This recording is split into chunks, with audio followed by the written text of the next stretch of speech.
ایک فقیر تھا، ملنگ درویش، اللہ کا بندہ. اس کی عادت یہ تھی کہ اپنے ڈیرے پہ آنے والوں کو کھلاتا، ان کو پلاتا، ان کی ضروریات کا خیال رکھتا، لیکن ان کو مالی آسودگیاں نہیں تھی.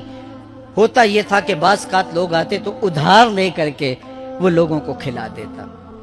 خیر، چونکہ فقیر کا مزاج یہ ہوتا ہے کہ لوگ آئیں اس کے ڈیرے سے کھائیں.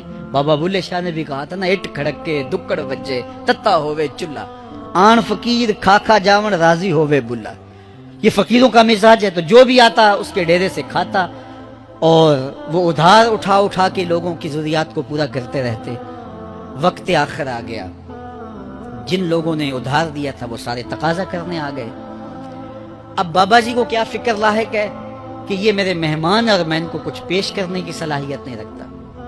ایک بچہ تھا، وہ کچھ سامان بیچ رہا تھا، پتیسا بیچ رہا تھا یا کوئی اور چیز بیچ رہا تھا.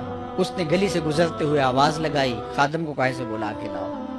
کہا تم بیچ رہے ہو تو میرے مہمانوں کو کھلا دو.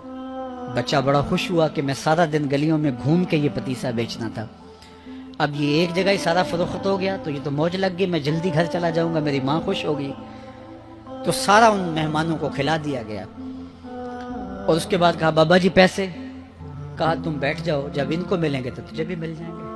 وہ بیٹھ گیا، 2 4 10 منٹ بیٹھا تو بچہ تھا، پھر کھڑا ہو گیا، بابا جی پیسے؟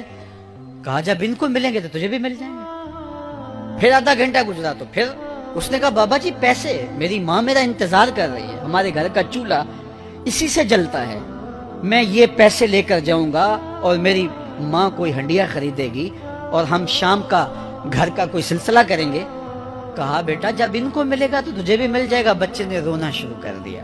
یتیم بچہ تھا، اس کا سارا آسرا یہی تھا. اس نے رونا شروع کر دیا. جب بچہ رویا اللہ کی رحمت کو جوش آیا. کوئی مرید نذرانہ لے کے ان بزرگوں کے پاس آ گیا اور اشرفیوں کی بھری ہوئی تھیلی پیش کی. وہ اتنے پیسے تھے کہ اس بچے کو بھی دیے، جتنے لوگ آئے تھے سب کا قرض چکایا. کہا جاؤ گھروں کو. تو سب نے کہا بابا جی ہم صبح سے بیٹھے ہوئے تھے تو یہ نذرانہ دینے والا صبح سے نہیں آیا تو اب کیسے آ گیا؟ کہا صبح سے تمہارے اندر کوئی رونے والا نہیں تھا، ایک رونے والا آیا تو باقیوں کا بھی کام بن گیا. بعض اوقات کسی ایک شخص کی وجہ سے باقیوں کی خطائیں بھی معاف ہوتی ہیں. آج ہم اجتماعی طور پہ تا حد نظر اندر باہر اوپر نیچے اتنے لوگوں کے ہجوم میں اللہ کی بارگاہ سے یہ توقع رکھتے ہیں کہ مالک اتنے ہجوم میں کوئی ایک تو ہوگا جو تیرا لاڈلا ہوگا، کوئی ایک تو ہوگا جو تیرا بہت قریبی ہوگا، کوئی ایک تو ہوگا جس پہ تیری رحمتیں برسیں گی. تو مالک اس کے صدقے سے ہماری خطائیں بھی معاف کر دے، ہمارے گناہ بھی معاف کر دے. کوئی ایک رونے والی آنکھ مل گئی تو باقیوں کا بھی کام بن جائے گا. اٹھ فریدا ستیا تے میلہ ویکھن جا، وت کوئی بخشیا مل جاوے تے تو ہی بخشیا جا. میرے مالک ہم سب کی خطائیں معاف کر دے، ہم سب سے درگزر فرما اور ہم سب کے باطن کو ستھرائیاں دے دے، ہمارے اندر کو پاکیزگیاں دے دے. بہت وقت میں نے اور آپ نے صاحب گزار لیا، تیزی کے ساتھ زندگی بیت رہی ہے. میں اگر اپنے آپ کو دیکھوں تو میری زندگی کتنی بہاریں کاٹ چکی ہے. اگر آپ اپنے آپ کو دیکھیں، کوئی 60 سال، کوئی 20 سال، کوئی 25 سال، زندگی تیزی کے ساتھ گزر رہی ہے. بندہ جب سوچتا ہے کہ میں 40 سال کا ہو گیا ہوں تو آگے میری زندگی کے اگر 30 سال بھی ہیں تو 30 سال تو کافی ہیں، لیکن وہ پیچھے اگر پلٹ کے دیکھے تو 40 سال یوں گزر گئے جس طرح چٹکی بجائی جاتی ہے.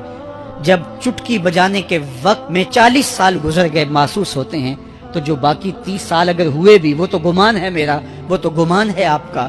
ہمیں تو ایک سانس کا بھی نہیں پتا. پوچھا گیا زندگی اور موت کے بارے میں کیا خیال ہے؟ کہا فجر پڑی ہے، پتہ نہیں ظہر پڑھ سکیں گے یا کہ نہیں. کہا اتنی لمبی امیدیں لگائے بیٹھے ہو. کہا ظہر پڑی ہے، پتہ نہیں عصر پڑھنے کا موقع نصیب ہوتا ہے کہ نہیں. کہا یہ بھی طول عمل ہے. ایک بولا عصر پڑی ہے، پتہ نہیں مغرب پڑھ سکیں گے یا کہ نہیں. کسی نے کہا ایک رکعت پڑی ہے، پتہ نہیں دوسری رکعت بھی پڑھنا نصیب ہوتی ہے یا نہیں. کہا یہ سب تمہارے منہوں کی باتیں ہیں. میں تو کہتا ہوں ایک طرف سلام پھیرا ہے، پتہ نہیں دوسری طرف سلام بھی پھیر سکیں گے یا کہ نہیں. کیا موت اتنی قریب نہیں ہے؟ ہم نے اپنی آنکھوں کے سامنے لوگوں کو جدا ہوتے یوں نہیں دیکھا ہے. ہم کہتے ہیں اس کی خبر سنا رہے ہو موت کی، یہ تو میں نے ابھی سبزی والی دکان پہ دیکھا تھا. لیکن جب موت آتی ہے تو ایک لمحے کا تقدم اور تاخر نہیں ہوتا. تو صاحب آئیے اپنی زندگی کو اللہ اور اس کے رسول کی راہوں پہ ڈالے. آج وقت ہے، آج موقع ہے، آج توبہ کا دروازہ کھلا ہے. کل سب کچھ نہیں ہوگا. آج اس کی رحمتیں آواز دے رہی ہیں. آج وقت ہے، وقت پر کافی ہے ایک قطرہ بھی آب خوش ہنگام کا. جل گیا جب کھیت برسا می تو پھر کس کام.